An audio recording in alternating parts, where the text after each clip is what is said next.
بسم اللہ الرحمن الرحیم۔ معزز سامعین و ناظرین، آج کا ہمارا لیکچر نحو کے بہت بڑے امام خلیل بن احمد الفراہیدی، لغت کے بہت بڑے امام ہیں خلیل بن احمد الفراہیدی، ان کا ہم مختصر تعارف آپ کی بارگاہ میں رکھیں گے۔ ابو عبد الرحمن خلیل ابن احمد الفراہیدی البصری، آپ کی پیدائش 718 عیسوی اور وفات آپ کی 790 عیسوی کے اندر ہوئی۔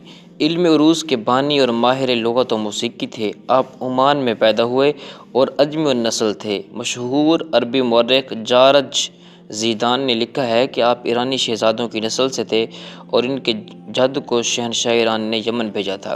یہ بھی کہا جاتا ہے کہ خلیل کے والد وہ پہلے شخص تھے جنہیں حضور اکرم صلی اللہ علیہ وسلم کی وفات کے بعد پہلی بار احمد کہا گیا۔ آپ نے اپنی زندگی کا ایک بڑا حصہ بصرہ میں گزارا اور وہیں پر آپ نے وفات پائی اور دفن ہوئے۔ امام خلیل بن احمد کو متفقہ طور پر علم عروض کا بانی اور موجد مانا جاتا ہے اور اسی وجہ سے ان کا نام تاریخ میں زندہ و جاوید ہے۔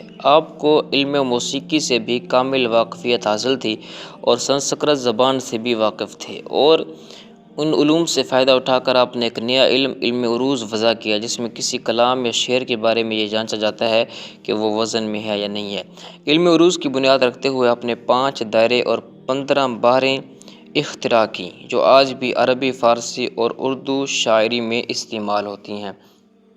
آپ کی 2 تصانیف کے حوالے ملتے ہیں، ایک کتاب النغم جو علم موسیقی میں تھی اور کتاب العین جو علم لغت میں ہے اور عربی لغت کی پہلی کتاب سمجھی جاتی ہے۔ یہ ہم نے مختصر سا تعارف آپ کو پیش کیا امام خلیل بن احمد الفراہیدی جو کہ امام سیبویہ کے بھی استاذ ہیں۔